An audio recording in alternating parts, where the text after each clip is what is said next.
Prochaine invitée, Marie Darvaux. Marie Darvaux, elle est consultante en ressources humaines avec une expertise en développement organisationnel, en planification stratégique, en coaching de formation. C'est une fille que vous allez gagner à découvrir, j'en suis absolument convaincu. Marie, salut. Salut les gars, ça va bien? Ça va bien, toi? Oui, ça va vraiment bien. Je suis contente d'être ici. Écoute, Merci pour l'opportunité. Là, j'ai plein de sujets pour vous. Là. Ben oui, intense. Marie m'a envoyé une liste, un PDF, là, un Excel, je sais pas trop, là, avec tous les sujets. Puis on a la Bible, carrément.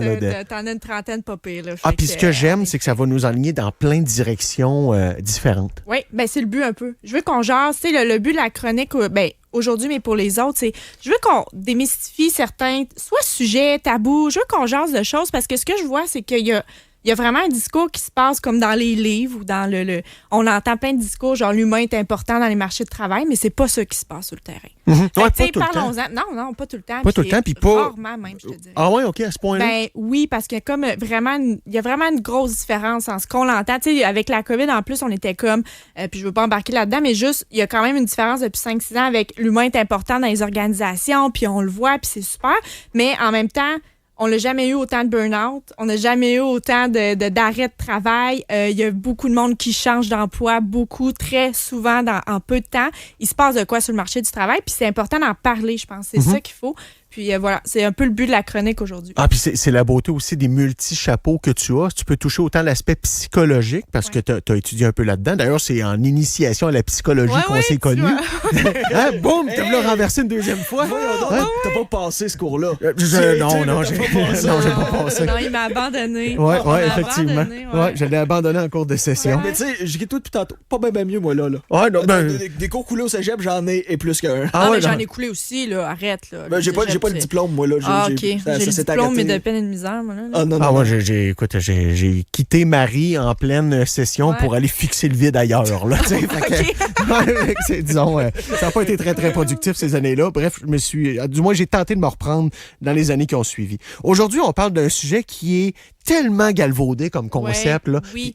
C'est le concept du leadership en tant que tel. Mais tu sais, le leadership, il peut prendre différentes formes, je pense. Ouais. Tu vas y aller d'une description puis d'une définition, mais tu sais, dis-moi si je suis dans le champ, le leadership est pas le même pour... Tu sais, est pas exigé de la même façon pour Nick Suzuki du Canadien de Montréal, pour Bobby Machin qui travaille dans une entreprise de pâte et papier, puis chez ou Danny Hull, notre boss ici, ou le colonel Machin des Forces armées canadiennes. Ouais. J'imagine que ça commande pas tous le même type de leadership. Ben, c'est différent. C'est sûr qu'il y a différents types de leadership, mais le leadership en soi, là, c'est ça qu'on va démystifier parce que c'est vrai que c'est utilisé, c'est tout le temps utilisé à toutes les sauces. À mort, oui, énormément. oui. Là. Fait que, tu sais, on va revenir à la base, on va en parler. Je voulais commencer avec un petit sujet bonbon aujourd'hui. Ouais. Puis, mais tu sais, le leadership, selon moi, peu importe la statut que tu as, peu importe le poste que tu as, peu importe la situation dans laquelle tu es, le leadership ne se résume pas qu'à un simple statut ou un simple titre hiérarchique. C'est une façon d'être, le leadership. Okay. C'est vraiment, là, on va faire une petite définition pour se mettre dans le bain. C'est un ensemble d'attitudes mentales et de comportements qui alignent les individus dans une direction collective, leur permettant de travailler ensemble puis d'atteindre des objectifs communs tout en s'adaptant à un environnement évolutif. Fait que là, tu sais, ça, c'est la petite définition Wikipédia. Là. Mais tu sais, en gros, là, leadership, là, c'est de l'alignement collectif avec une adaptation. Fait que tu sois big boss d'une entreprise, que ce soit Steve Jobs, qu'on s'entend qu'il avait un grand leadership parce que le monde l'écoutait, tu sais, il arrivait avec son petit col roulé noir, puis tout le monde était comme, oh my God, c'était silence dans la salle, on l'écoutait. Il avait un grand leadership, il était capable d'amener le monde. Que tu sois Steve Jobs ou que tu sois... quelqu'un dans une équipe de travail, je suis chargée de projet, peu importe, je peux avoir du leadership aussi. Est-ce que c'est la même intensité? Parce que, tu sais, je veux dire, il y en a un qui rejoint beaucoup plus de monde que d'autres. Pas nécessairement, mais le leadership est là pareil, c'est inné pour certains. Puis pour d'autres, on va le voir tantôt parce que j'ai une question pour vous. Là. Moi, c'est une question que je me pose souvent. Est-ce que le leadership, est-ce qu'on est avec ça? Est-ce qu'on est leader? Moi, j'ai une autre question par rapport à ça. Ouais. Est-ce qu'on peut choisir qu'on est le leader d'un groupe ou bien c'est quelque chose, les vrais leaders, là, je parle ici, là, pas les situations fake, là. Les vrais leaders, c'est quelque chose d'organique qui se passe, puis le leadership remonte à la surface et les autres s'agglutinent autour de ça parce que justement le leadership attire les gens. Oui.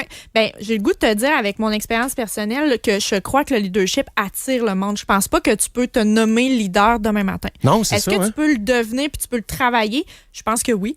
Il disait que j'ai vu une statistique intéressante, justement, là, je vais la sortir, c'est que je lisais que 10% seulement des personnes étaient nées leader dans l'âme. Fait que, tu sais, on en connaît tout un, là, tu sais, un gars ou une fille, peu importe, qui arrive, là, puis qui rassemble tout le monde, qu'on a le goût de l'écouter, on a le goût de la suivre. Il va te dire une idée folle, tu fais comme, ah oui, j'embarque tout de suite. On a le goût de suivre ce monde-là. Pourquoi? Parce qu'il est rassembleur. Puis, c'est inné en lui. Il est sincère, il est crédible. Let's go, on se lance, puis on se lance avec lui. Il y en a d'autres, par contre, que c'est totalement l'inverse. Tu sais, tu vas l'écouter parler, puis t'es comme, qu'est-ce qu'il dit là? Tu sais, t'as pas le goût de te rassembler avec ces personnes-là. Par contre, on peut le devenir. Tu sais, ça prouve qu'il y a 10% des personnes qui naissent leader, mais il y en a, on peut monter jusqu'à 20-25% qui deviennent leader avec de la formation, avec du coaching, ça demande énormément d'introspection. Genre, watch out, là, tu vas pleurer le soir, c'est sûr, parce que ça te met ta face dans ton caca. Là. Face à face à toi-même. C'est comme, t'es ça. Puis il faut que tu le deviennes. Tu brises des limites. Tu brises vraiment des biens conscients que tu as. Donc, ça peut être difficile, mais je pense que tu peux le devenir. Est-ce que tu t'autonomes leader? Je pense pas. Tu peux le faire, mais je pense pas que ça le devient. Dans un monde où, mettons, il y a 25% de gens qui sont des leaders, c'est-tu moi où il y a trop de chefs, pas assez d'Indiens, puis ça peut-tu causer un problème à un moment donné d'avoir justement trop de leaders d'un même groupe? Ben ça dépend. Je te dirais que ça se fait de façon organique, comme tu disais tantôt, Jeff. Là, je pense que ça dépend si l'organisation, vous êtes, comme tu dis, vous êtes 4-5 leaders pour 10 personnes. Ça marche pas non plus. Je pense que ça se fait organiquement aussi. Puis le gros enjeu dans les marchés du travail, là, c'est que le gestionnaire qui est nommé gestionnaire, mais qui est peut-être pas le leader né, c'est que lui, là, son défi, c'est d'aller repérer son leader dans son équipe. De mettre son ego de côté puis de dire, moi, je suis peut-être pas le leader que je voudrais être. Par contre, je suis le gestionnaire puis j'ai des responsabilités à aller chercher. Fait que moi, là, le leader dans mon équipe, là, tu sais, ça peut être autant homme que femme, cette personne-là qui rassemble, qui fait rire, que le monde se rapproche tout le temps, tu sais, qu'on le voit, bien, cette personne-là, là, je vais aller me rattacher à elle. Je vais aller vraiment me souder à cette personne-là pour me monter puis pour aller chercher le meilleur de cette personne-là. Puis moi, je suis gestionnaire, je suis stratégique, j'arrange toutes les choses. Par contre, je vais aller chercher le meilleur de lui ou de elle. À quel point ça peut être nocif pour une organisation de nommer en poste, tu sais, haut dans la hiérarchie, quelqu'un qui n'est pas leader?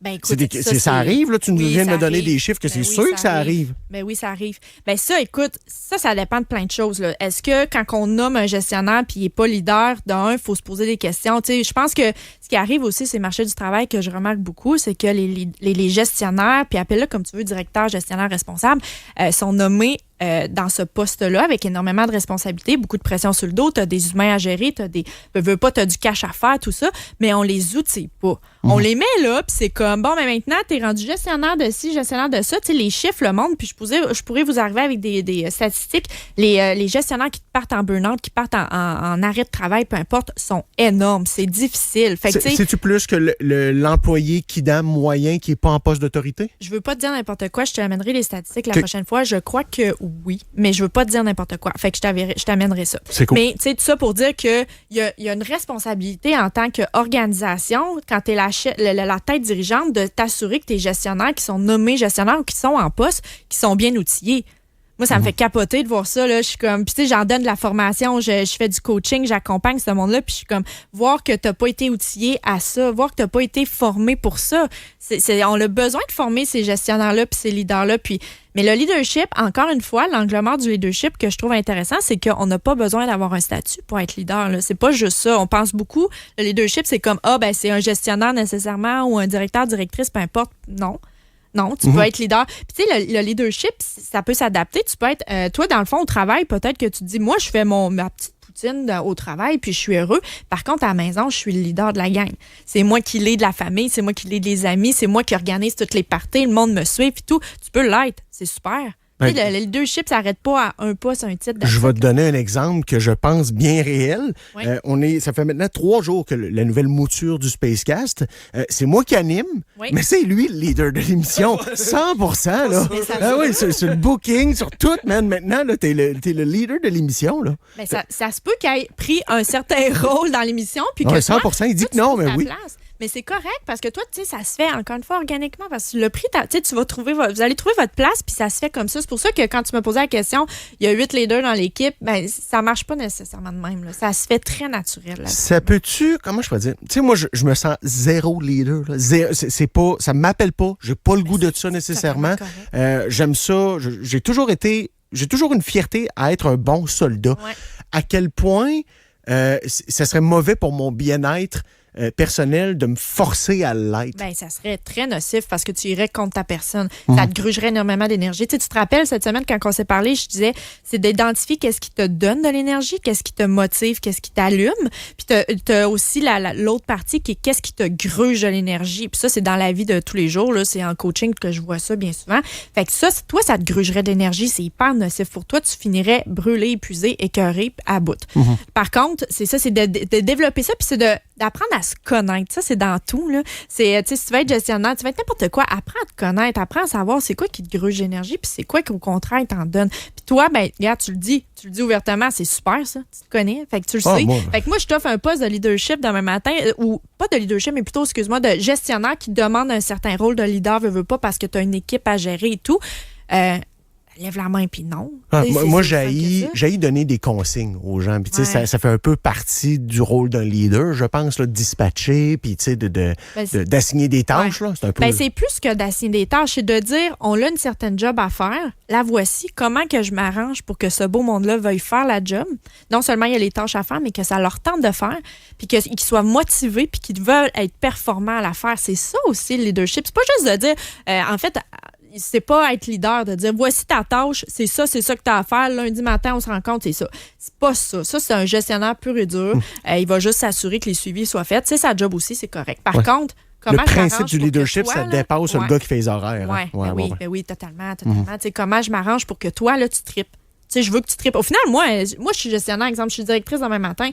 Je l'ai déjà été, puis j'ai déjà eu une équipe à ma charge. Moi, je voulais que mon monde là, soit content.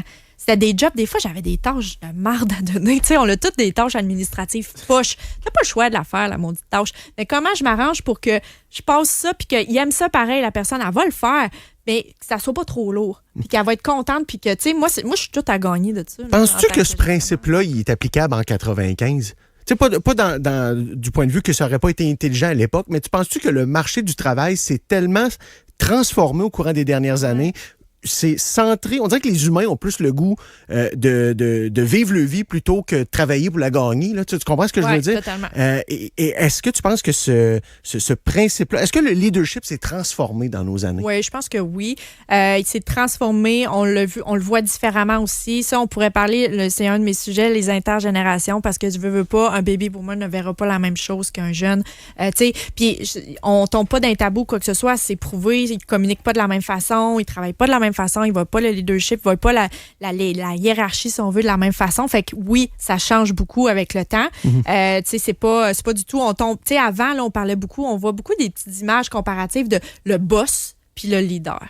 Tu sais, le boss, bien souvent, là, il va être comme en arrière là, de son équipe, puis genre, il va y fouetter, puis avancer. Le leader va être en avant de l'équipe. Il va leur tendre la main, il va dire, moi, j'avance, moi, là, je vais manger la boîte d'en face, mais vous autres, là, vous allez me suivre, puis on va toute la manger ensemble, la boîte, mais vous allez vouloir me suivre. Tu sais, c'est un peu ça, la différence entre un leader et un boss. Aujourd'hui, on envoie des super de bons leaders, on voit aussi des boss que t'es comme, Colin, il manque de leadership dans sa façon de gérer. Ça s'apprend, comme je disais, mais il faut se l'avouer. C'est là le trick. C'est un principe, tu penses, parce qu'on m'a déjà répété ça plein de fois, mais je sais pas à quel point c'est du beau parlage, là, que les vrais bons leaders vont s'entourer de gens meilleurs qu'eux parce que ça ébranle pas leur petit ego personnel. C'est ça, c'est l'ego. Ça tue, là. L'ego, ça tue bien raide, ça n'a pas de sens. Puis, on en a tous, on a tout un, je suis pas meilleur que vous n'êtes pas meilleur que moi, on a tout un ego. Mais oui, c'est le truc, c'est de tasser son ego puis dire, toi, t'es meilleur que moi dans telle chose. Comme je disais tantôt, c'est de remarquer le leader dans ton équipe puis de te coller à lui puis de dire, moi, là, lui, il va me monter. Là. Tu sais, c'est être tiré vers le haut et non niveler vers le bas, là, ce qu'on veut. Mais il y a beaucoup de monde qui vont s'entourer de moins bons d'eux. De personnes qui sont plus effacées, tant mieux, j'aime ça. Parce ça me fait shiner. Oui, ça me fait shiner au contraire, Colin. L'exemple inverse qui me fait penser, quand j'ai quitté le cégep pour aller à l'école de radio, il y a un enseignant qui nous a déjà dit à tout le groupe d'étudiants, là, quand vous allez partir l'été, un jour vous allez avoir votre émission, puis quand vous allez partir l'été, assurez-vous de mettre en remplacement quelqu'un de moins bon que vous pour que les auditeurs aient hâte à votre retour, puis que les boss aussi réalisent à quel point vous êtes indispensable. C'est un prof qui t'a dit ça? Oui, c'est un prof qui m'a dit ça. Puis ça s'est répété genre 10 ans plus tard quand je suis passé. Là. C'est quelque chose qui reste encore puis qu'on se fait dire encore aujourd'hui. Oui, oui.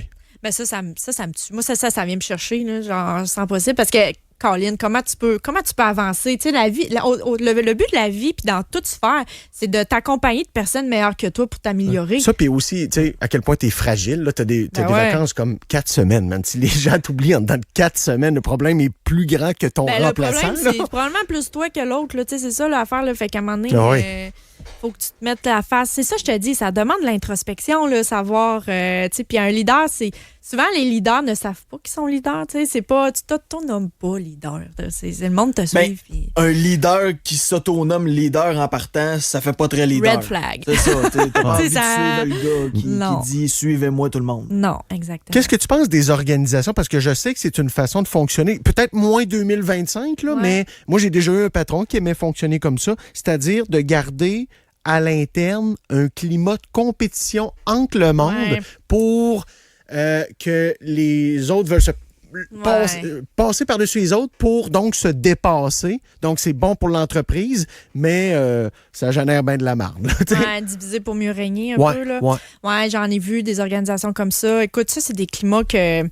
Ça, c'est probablement le président là, ou la personne, la tête dirigeante qui veut ça. Ça, il n'y a pas grand-chose à faire. Il faut que tu veuilles embarquer là-dedans parce que quand c'est comme un peu... Tu sais, la culture d'entreprise, c'est la colonne vertébrale de l'entreprise. C'est le président, la tête dirigeante qui va décider un petit peu. Fait que si lui ou elle, là, peu importe, encourage ça, il n'y a pas grand-chose à faire. Tu ne pourras pas changer, toi, ta petite personne full bienveillante qui veut changer ça. Bonne chance. Là. Ça découle de ça. Tu vas te faire gober par ça. Fait honnêtement, j'ai pas grand-chose d'autre à dire que tu acceptes ça puis tu es bien là-dedans. Il y en a qui sont hyper compétitifs. Il y en a qui ont besoin de ça. Puis c'est correct s'ils ont besoin. Est-ce que ça pourrait être bien jusqu'à un certain point? Parce qu'à un moment donné, si personne veut faire mieux que les autres, personne veut s'améliorer, puis on stagne. Fait que d'avoir une certaine compétition entre les gens, ça peut-tu devenir sain? Ça dépend. Tu sais, comme je te dis, ça dépend du milieu aussi dans lequel tu es. Tu sais, exemple, tu as une gang de vendeurs. Tu es en vente, en développement des affaires. Bien souvent, c'est du monde qui vont avoir soif. Là. Ils veulent des défis, ils veulent une compétition. Eux autres, ça les allume. Si tu es capable de gérer ça, vas-y.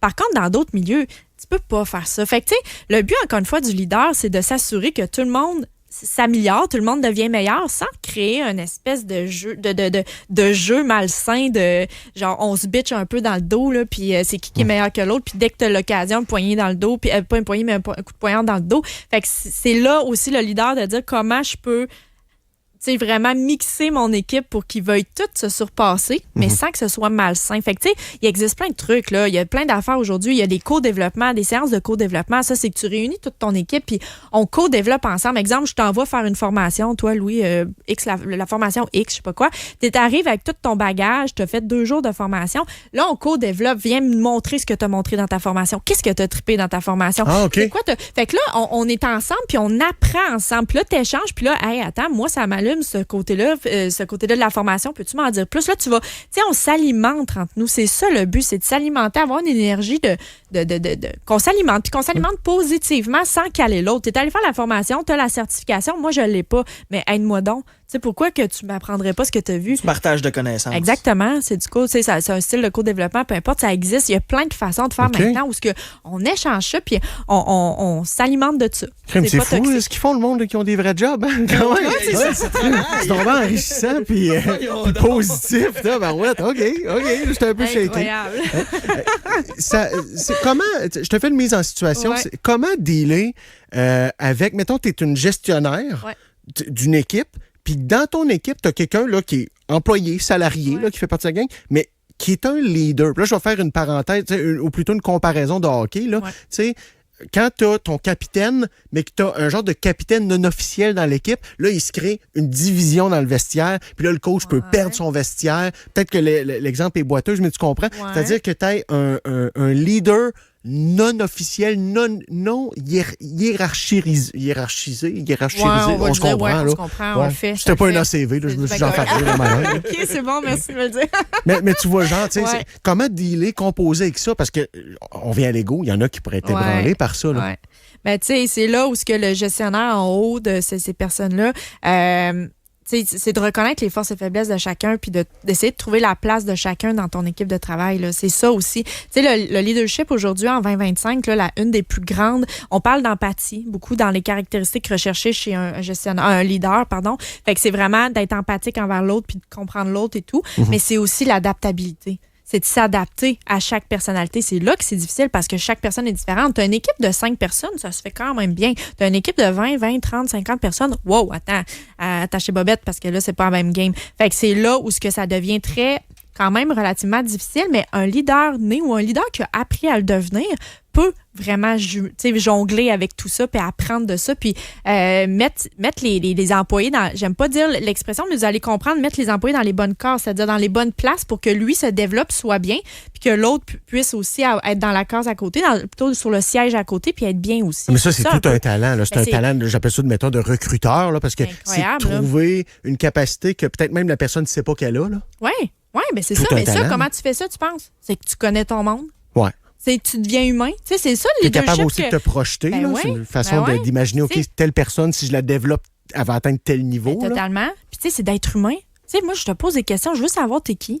Tu sais, c'est ça, des fois, que je vois pas. Je pose des questions, puis, Sandra, je sais pas, ce qu'elle fait à la fin de semaine, je sais pas. Il y en a des fois, je sais même pas si elle a des enfants, Sandra. Quoi? On parle à ton monde. Va voir ton monde, sois humain. Mais c'est un challenge, ça, donc, d'appliquer ce type de leadership dans une époque où Bobby et Lise sont en télétravail. On n'est pas sûr si c'est du monde qui existe pour de vrai. On les a juste vus sur un laptop. Comment être leader par Messenger, tu sais? C'est très difficile. C'est sûr que ça amène une complexité quand même. Là. J'ai donné une formation cette semaine, puis il y a une des gestionnaires à me poser cette question-là. Genre, je fais comment, moi, en télétravail?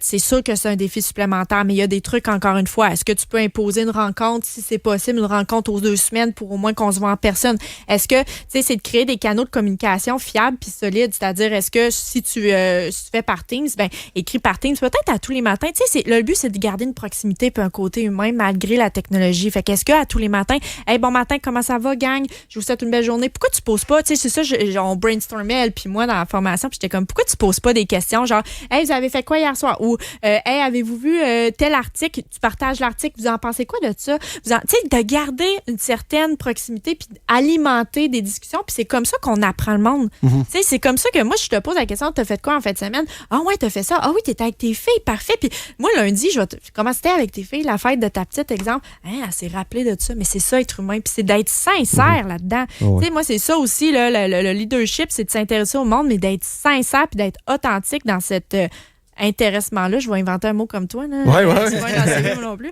Mais, tu sais, c'est ça pareil. On s'intéresse à l'autre, mais sincèrement. Et ça, j'imagine que, justement, les employés vont ressentir ça. Mais en fait, je ressens ça parce que de connaître tes collègues, de connaître les gens de ton équipe, ça va te permettre aussi de savoir qu'est-ce qui les tient à cœur. Puis, je vais donner un exemple. Moi, à Choix, là, j'ai eu à m'absenter pour mes enfants à une couple de reprises. Et jamais, l'entreprise ici, c'est pas parfait. Là. Il y a des défauts comme à toutes les places, mais à aucune reprise, on m'a fait sentir mal que je devais m'absenter à cause de mes enfants. Jamais on a émis de commentaires ou me faire sentir cheap. Puis en garderie, on a de la merde là, qui est dans face. Là. On en reçoit. Fait que je n'ai manqué des après-midi de temps. Puis jamais on m'a... Fait que tu vois, ça, je trouve que c'est une forme de leadership positif. C'est une forme de bienveillance puis de reconnaissance. On reconnaît ton bon travail puis on t'écœure pas quand tu manques une journée de travail. C'est ça aussi. Là. Fait que oui, effectivement, ça alimente un certain mouvement de positif puis de reconnaissance de la personne. Là. C'est carrément ça. Effectivement. Écoute, je veux qu'on finisse avec ça parce que c'est une anecdote vraiment intéressante d'un monsieur qui donne un exemple carrément de c'est quoi être leader en milieu de travail sans être nécessairement en poste d'autorité. C'est ça. Comme je disais tantôt, on pense beaucoup à la hiérarchie, c'est très vertical, c'est-à-dire c'est les gestionnaires qui sont leadership, les autres pas nécessairement. Mais non, j'ai un exemple de ma vie là, de tous les jours. Vous allez voir, c'est très horizontal, c'est-à-dire qu'on peut vraiment être leader avec n'importe qui dans n'importe quel contexte. C'est un exemple qui m'est arrivé là, tout récemment, il y a peut-être quelques semaines. C'est un vendredi soir, OK? Je m'en vais à Sac. Une petite bouteille de vino. Puis, écoute, la Sac fermait à 8 h, exemple, quelque chose genre. J'arrive à 7h45. Tu n'es pas de ces femmes qui disent on est vendredi, hein? Juste avant que tu continues ton histoire. Ça dépend. Si je suis rendue à ma deuxième coupe, peut-être. OK, c'est bon. OK, c'est bon. OK, tu peux continuer ton histoire. Te v'là dédouané, c'est correct. On est safe, c'est correct. Non, c'est ça. Je vais m'acheter une petite bouteille de vin. Puis, écoute, c'est ça. 15 minutes avant la fermeture, j'arrive. C'est une petite Sac où ce que je vais. Je me dirige vers le fond, vers les frigos. Il y a un monsieur qui est là. C'est un monsieur qui travaille de la Sac, puis c'est un monsieur qui plaçait les bouteilles. Monsieur, je dois juste, tu sais, j'aime pas ça guesser des âges, mais je veux juste vous le visualiser, là. C'est un monsieur 60-65 ans-ish, souriant, gentil. Tu sais, c'est le genre de monsieur qu'on fait comme, j'aimerais ça que tu sois mon grand-père. Là. Ouais. Soit qui est en fin de carrière, ou soit qui fait ça pour s'occuper, genre? Ouais, ish. Okay. Tu sais, c'est ça. Je veux pas non plus embarquer là-dedans, mais oui, environ. T'sais. Un monsieur gentil, bienveillant. C'est comme ça qu'il me donnait le feeling. Tout de suite, il me regarde. Je rentre, puis tout de suite, bonjour madame, beau sourire, est-ce que je peux vous aider? T'sais, gentil. Non, merci monsieur, moi je regarde mes affaires. 30 secondes après, une de ses collègues s'en va. Puis là, elle dit « Hey, salut, bonne soirée ». Elle dit ça à ses collègues, tu sais, puis elle s'en va, elle finit son chiffre. Lui, il se tourne, mon monsieur, gentil monsieur, il se tourne avec le plus beau des sourires, il lui dit « Hey, salut ». Puis là, nommons-la Catherine, je m'en rappelle plus, mais disons qu'elle s'appelle Catherine. Il dit « Hey, salut Catherine, merci pour ta journée, vraiment, bonne soirée, on se voit demain ». Mais avec un de ses sourires, une gentillesse vraiment très, genre, bienveillant. Fait que là, moi, je suis pas gênée. Je vois ça, j'étais comme, ben voyons donc, qu'est-ce qui vient de se passer là? Je vais le voir, le monsieur. Je dis, monsieur, êtes-vous gestionnaire? Êtes-vous le patron? Ouais, toi, ça te drive à la mort. Ben là, moi, j'étais comme, ouais. moi, ton Spider-Sense a allumé, là, ouais. J'étais là, wow, tu sais. Fait que je vais le voir, puis je lui demande ça. Puis monsieur, tout gentil, me répond non. Pourquoi, madame? Puis là, j'ai dit, écoutez, moi, je vois pas ça. Là. Souvent, j'ai dit, vous êtes qui, vous? Êtes-vous un client mystère? Ouais, c'est ça. Monsieur, il me répond, vraiment gentil, encore une fois, il prend le temps. Il me dit, écoutez, j'ai eu 30 ans un dépendant dans ma vie, puis moi, à toutes les fois, c'est moi le propriétaire, puis à toutes les journées, je remerciais mes employés pour leur journée, je leur souhaitais une bonne soirée, puis je leur disais à demain, puis j'avais hâte de les revoir le lendemain. Donc, j'ai gardé cette habitude-là avec ma collègue. Je ne suis pas le patron, quoi que ce soit, c'est ma collègue.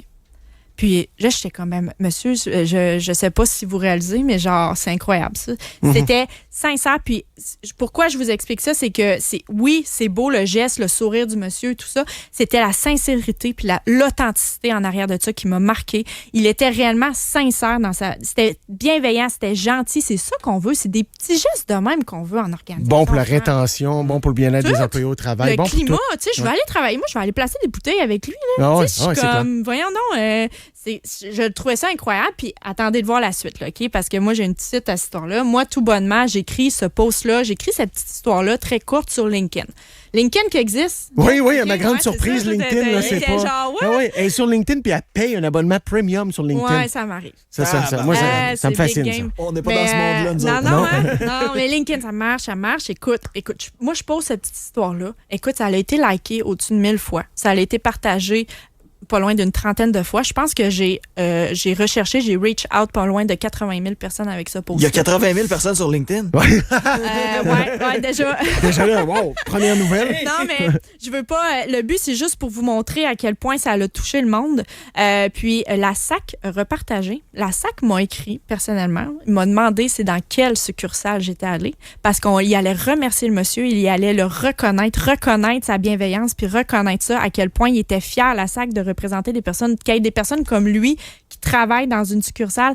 Fait que, tu sais, pour vous montrer à quel point un mini-geste peut aller loin puis peut faire de belles choses, puis c'est ça qu'on veut au final. C'est pas... Le leadership, c'est pas... On n'a pas besoin d'être Churchill pour être leader, là. Juste des petites choses dans la vie font que tu te démarques. Puis c'est ta bienveillance, l'authenticité, puis la sincérité au final.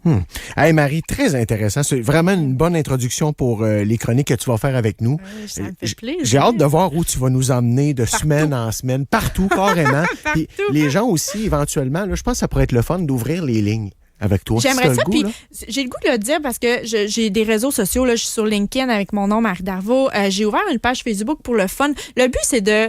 Comme je disais, de jaser, puis de désensibiliser, puis on parle, puis tout. Fait que, tu sais, j'ai ma page Facebook M comme Marie Consultation. Je suis sur Instagram aussi, M Consultation Stratège. Fait que, tu sais, venez me voir, venez me parler, ça va me faire plaisir. Puis, tu sais, si vous avez des suggestions de thèmes sujets que vous aimeriez entendre. Exactement. Ouais. Ça va me faire plaisir de les explorer.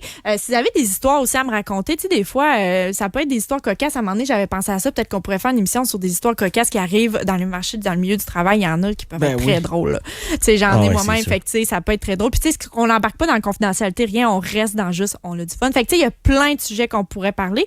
Mais, bref, j'invite le monde à venir me parler, à t'écrire aussi à toi, au pire. Puis, puis moi, je vais rediriger. Si vous ne trouvez pas Marie, je vais vous diriger vers elle. Quelqu'un qui te pose la question, justement, comment qu'on appelle ça, quelqu'un qui fait chier à la job? L'inverse d'un leader. Tu sais, quelqu'un qui repousse. Leader négatif. Carrément, hein? Parce que, tu sais, moi, je vois souvent des leaders positifs. Ça, c'est les leaders qu'on veut, les leaders qui rassemblent, qui mobilisent. Le leader négatif, ça va être la pomme pourrie dans l'équipe. Et puis moi, j'ai l'impression, je veux pas être oiseau de malheur, mais j'ai l'impression, tu sais, tantôt, tu disais 10% viennent au monde leader né. Moi, je pense qu'il y a beaucoup plus que 10% qui deviennent leader négatifs. Ben, c'est facile de tomber dans le chiolage. Puis un leader négatif, c'est pas nécessairement à l'extrême non plus, mais c'est facile quand t'aimes plus ta job puis que t'es à un moment dans ta vie où il faut que tu changes. Il faut que tu t'en ailles. Ça peut être contextuel, hein? Ça peut être très contextuel. Moi, je l'ai peut-être été aussi dans un moment de ma vie où ce que j'étais pas bien, que ça allait pas bien, puis que je me suis mis à chialer. Veux pas le chiolage, amène le chiolage. Puis l'humain étant ce qu'il est, tu deviens ça dans quoi tu marines. Là. Ben exactement. Fait que, tu sais, c'est facile d'embarquer là-dedans. Mais il y en a que, oui, ils vont toujours chialer toute leur vie, puis ça va être des victimes toute leur vie. Il y en a d'autres que non. Fait que, tu sais, je te dirais que c'est ça. All right. Hey, Marie, un gros merci. Ça commence très, très bien cette saison-là. Merci vraiment. Bonne soirée. Bonne soirée.